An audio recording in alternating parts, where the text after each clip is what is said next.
అని చెప్పి తెలంగాణ భవన్లో మాజీ మంత్రి సబితా ఇంద్రారెడ్డి మాట్లాడుతున్నారు. లైవ్ లో చూద్దాం. దానివల్ల నష్టం జరిగేటట్టు చేస్తుండ అనేది వాస్తవం.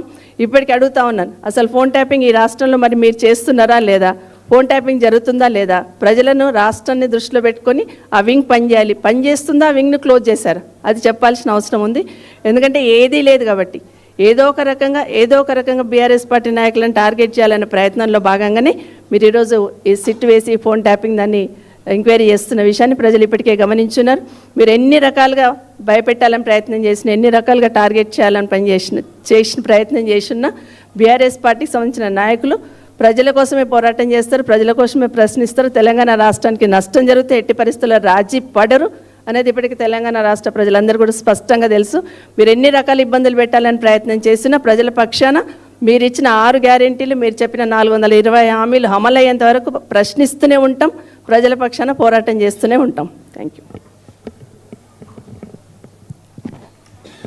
పెద్దలు సబితా ఇంద్రారెడ్డి గారికి, అదేవిధంగా పెద్దలు వాణి దేవమ్మ గారికి, అదేవిధంగా సునీత గారికి, ఉమ్మ గారికి, అదేవిధంగా కార్పొరేటర్స్ అందరికీ, మరి పత్రికా మిత్రులకు మీ అందరికీ నమస్కారాలు తెలియజేస్తూ, ఈరోజు నిజంగా కూడా కాంగ్రెస్ పార్టీ పాలన ఎట్లుందంటే, మరి బీఆర్ఎస్ పార్టీని బదలాం చేయాలా, మరి బీఆర్ఎస్ క్యాడర్ని డిమారలైజ్ చేయాలి, అప్పుడే వారి కార్యక్రమాలన్నీ ముందుకెళ్తా అన్నటువంటి దోరిలో ఒక కుట్రపూరితమైనటువంటి రాజకీయాన్ని ఈ రాష్ట్రంలో తెరరేపింది కాంగ్రెస్ ప్రభుత్వం.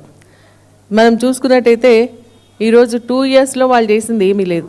ఇచ్చినటువంటి హామీలన్నీ కూడా మరి గాలికి వదిలేసి, మరి ప్రజలకు ఇచ్చినటువంటి హామీలన్నీ కూడా నెరవేర్చకుండా, పాలన చేత కాకుండా, మరి ఈరోజు ఏంటంటే మరి బీఆర్ఎస్ పార్టీ ప్రశ్నించే గొంతుకైనటువంటి బీఆర్ఎస్ పార్టీ నాయకులైనటువంటి మరి కేటీఆర్ గారిని, హరీష్ రావు గారిని మరి ఏదో రకంగా వేధింపులకు గురి చేయాలని ఒక రాజకీయ కక్షతో ఈరోజు కాంగ్రెస్ పార్టీ ఈ సిట్ ఇన్వెస్టిగేషన్ ద్వారా ముందుకు వస్తుందని చెప్పేసి మనకు అర్థమవుతుంది.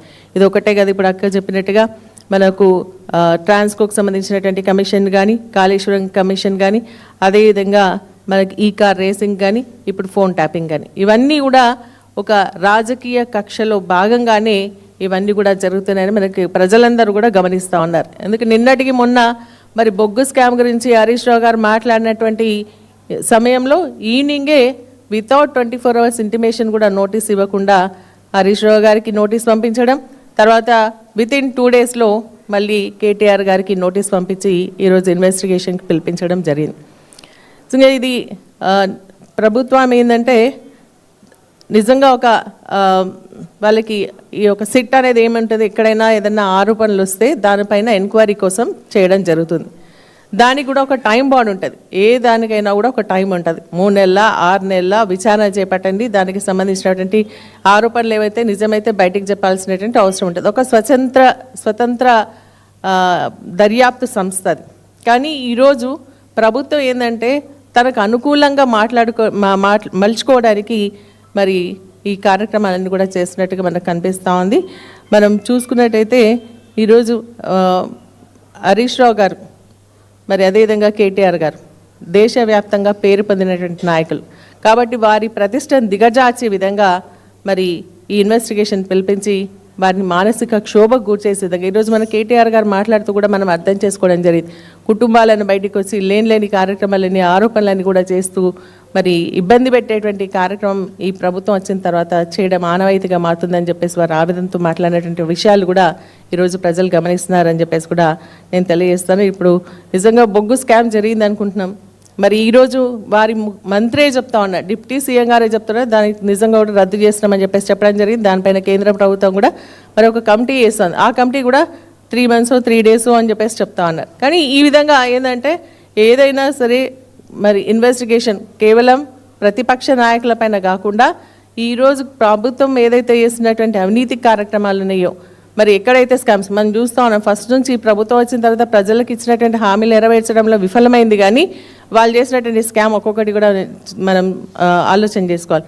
సివిల్ సప్లై స్కామ్ జరిగింది, లిక్కర్ స్కామ్ జరిగింది, మరి అదేవిధంగా రైస్ స్కామ్ జరిగింది, మరి అదేవిధంగా మనకి ల్యాండ్ స్కామ్ జరిగింది, వాటర్ స్కామ్ జరిగింది, నిన్న మొన్న బొగ్గు స్కామ్. ఇవన్నిటిపైన సిట్ మరి ఏదైతే ఇప్పుడు దర్యాప్తు ముఖ్యమంత్రి గారు చెప్పినట్టుగా నాకేమో సంబంధం లేదు, వాళ్ళే అధికారులు వేసుకున్నారని అంటే మరి ఈ స్కామ్ పైన కూడా ఇమీడియట్గా మరి సిట్ని ఏర్పాటు చేసి విచారణ జరిపించి మరి ప్రజలకు నిజానిజాలు తెలిసి చెప్పాల్సినటువంటి అవసరం ఉందని చెప్పేసి కూడా నేను తెలియజేస్తూ మరి ప్రజలంతా కూడా గమనిస్తూ ఉన్నారు. మీరు ఏంటంటే మున్సిపల్ ఎన్నికలు అదేవిధంగా సీఎం గారు ఏంటంటే దావూద్కు పోయిన గారి తిరిగి వచ్చే వరకు ప్రజలను డైవర్ట్ చేయాలంటే ఏంటి, ప్రతిపక్షమైనటువంటి హరీష్ రావు కేటీఆర్ గారి మీద ఇటువంటి ఎంక్వైరీలు చేస్తుంటే ప్రజలు డైవర్ట్ అవుతారన్న ఆలోచనతో మరి కార్యక్రమం చేసినట్టుగా కనిపిస్తుంది. కేవలం రాజకీయ కక్ష సాధింపు చర్యగా మేము భావిస్తాము. మాకు చట్టాలపైన గౌరవం ఉంది, న్యాయస్థానంపై నమ్మకం ఉంది కాబట్టి ఈరోజు విచారణకు మరి మొన్న హరీష్ రావు గారు కానీ ఈరోజు కేటీఆర్ గారు కూడా మరి వెళ్ళడం జరిగిందని చెప్పేసి తెలియజేస్తూ మీరు ఎన్ని కుట్రలు పనినా కూడా మొన్న స్థానిక సంస్థ సర్పంచ్ ఎన్నికల్లో ఏ విధంగా అయితే బీఆర్ఎస్ పార్టీ అధిక స్థానాలు గెలుచుకోవడం జరిగిందో మళ్ళీ రేపు జరగబోయేటువంటి మున్సిపల్ ఎన్నికల్లో కూడా మరి బీఆర్ఎస్ పార్టీ ఖచ్చితంగా మెజారిటీ స్థానాలు గెలుచుకుంటుంది. కేసీఆర్ గారి పైన నమ్మకం ఆ విధంగా ప్రజల్లో ఉంది అని చెప్పేసి కూడా తెలియజేస్తూ మరి థ్యాంక్ యూ.